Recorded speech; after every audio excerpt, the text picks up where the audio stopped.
Women and the economy. I want to see what your thoughts are on women and the economy in 2025. I think that they're suffering. I think that a lot of what their decisions were, they're coming back to haunt them. If you look back at even with the Department of Government Efficiency, right, and them coming in and doing, audits to find out exactly what people are doing. And then you start to look at all of the different layoffs, not just from the federal government, but in general, when you talk about different positions that are being affected in our economy and the private sector, which is actually adding jobs. And who's the most affected? It's women. Women were the most affected during the pandemic. Women are the most affected when it comes to this economy. If you want to look at evictions, if you want to look at repossessions, women are the ones that are most affected, which is very ironic because if you pay attention to the different waves of feminism and in the mindset of a lot of women prior to Trump coming into office, and even during the Biden administration, when you've seen a lot of the complaints about what was happening in the economy, it was largely women that were complaining about the state of things and how they were being impacted from affordability to student loans, everything. And I think that they are largely paying the price of what independence looked like. They wanted independence when it came to opportunity, but not necessarily when it came to, how you would be impacted in a negative way and how you're supposed to get yourself out of that. I don't think that they were prepared for that. So how is that possible when all the headlines are telling us that women are graduating college more, that they're out earning men in major cities, that women are more homeowners? How is it possible that women are doing so financially poor when all of the headlines are saying that women are doing well? Well, they are by the metrics that you evaluate when you start to talk about like participation trophies. But when it came to results, it paints a different picture, right? I mean, we could say that the women are the most educated, but what does that really mean if it doesn't translate into the real world? I know women, I've seen women. A lot of women today are saying that they are going to re-enroll in school so that they can basically reset or put off the possibility of having or being forced to pay back their student loans. So what does it really mean, right? I know women that go into bad fields or degrees, or they focus so much on liberal arts and it doesn't necessarily translate into them making more money. I've seen women take out $80, $90, $100,000 in order to be a social worker, right? To study African-American studies. So we can say, okay, well, women are the most educated when in reality, they're the most enrolled, the most in debt. They picked degree programs that they thought that they would be able to basically hide under the radar as far as working these government jobs and not necessarily being required to pay it back because, if you do it the right way, after 10 years, you can get it forgiven in the public sector, right? So when you look at this data, when you hear people say these talking points, when you see women say stuff like, well, we're the most educated and all of that stuff, but then you start to look at the earnings, right? And you look at how much men make, how much women make. They still don't out-earn us. They don't make more money than us en masse. You may have a couple women here and there that's doing really well. Most of the time, they've adjusted their lifestyle to reflect whatever it is that they make. And the minute that they have a disaster or they have a layoff, they're in shambles. They lose everything. Right. So I don't believe it. I don't believe that women are doing as well as they think that they are. I see a lot of women saying that they're house poor, that they can't wait to sell. I've seen a lot of women say that they're doing short sales. So I'm not impressed. I'm not impacted. And I think that the women that are truly doing well are the ones that come under the covering of men. Mm-hmm. And so what would your advice be for young women that are graduating college and they're looking to enter the workforce? Are there some careers that you'd recommend over others?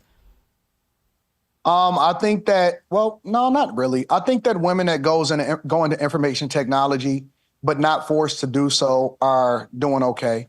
And the reason that I say that is that I don't think that they're becoming cloud engineers. I don't think that they're going into AI machine learning. I don't think that they're going into cybersecurity. I think that they are getting into the safe spaces like project management, stuff like that, product owners.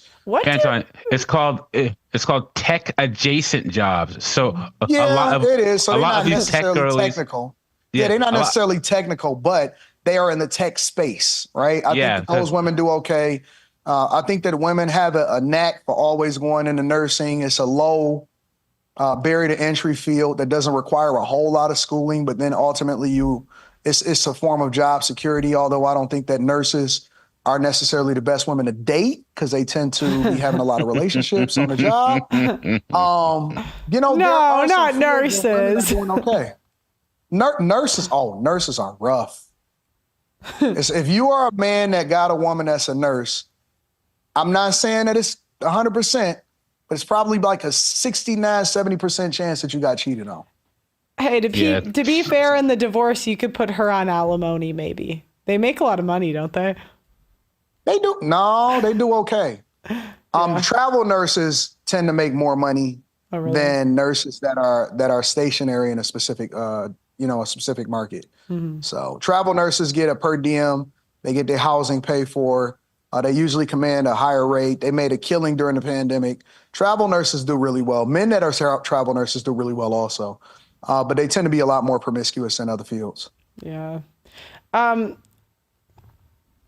So in terms of you, what do project managers even do? So project managers is kind of the bridge between all participants and parties in the and whatever project that you're managing, right? I don't want to get too technical as far as like waterfall versus agile or anything like that. But essentially, project managers manage the project. They make sure that everything stays green lighted, that things are on task, on time. They kind of manage stand-ups along with scrum masters and things like that. So they are the ones that are basically the go-to for all communication.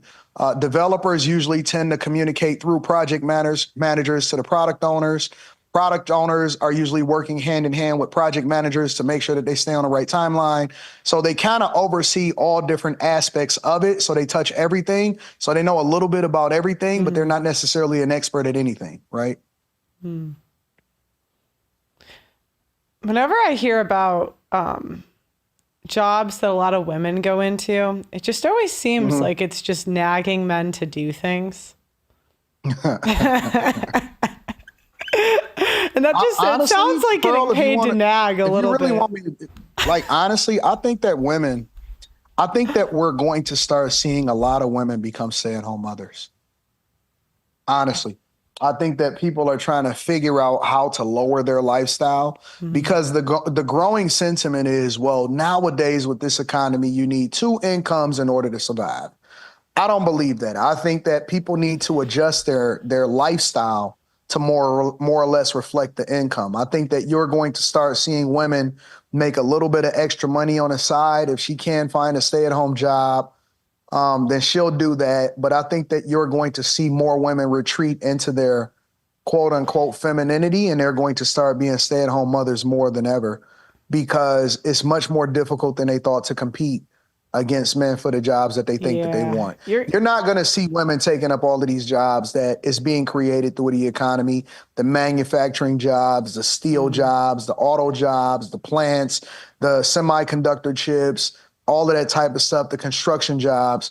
You're not going to see that. The linemen, the people that are, on the line, oilmen, all of those type of oil jobs and stuff. You're not going to see that. You're going to see more women, I think, retreat into their femininity, and they're going to start to be stay-at-home mothers a little bit more. Yeah, you'd have to convince women to stop aborting an eighth of the world population.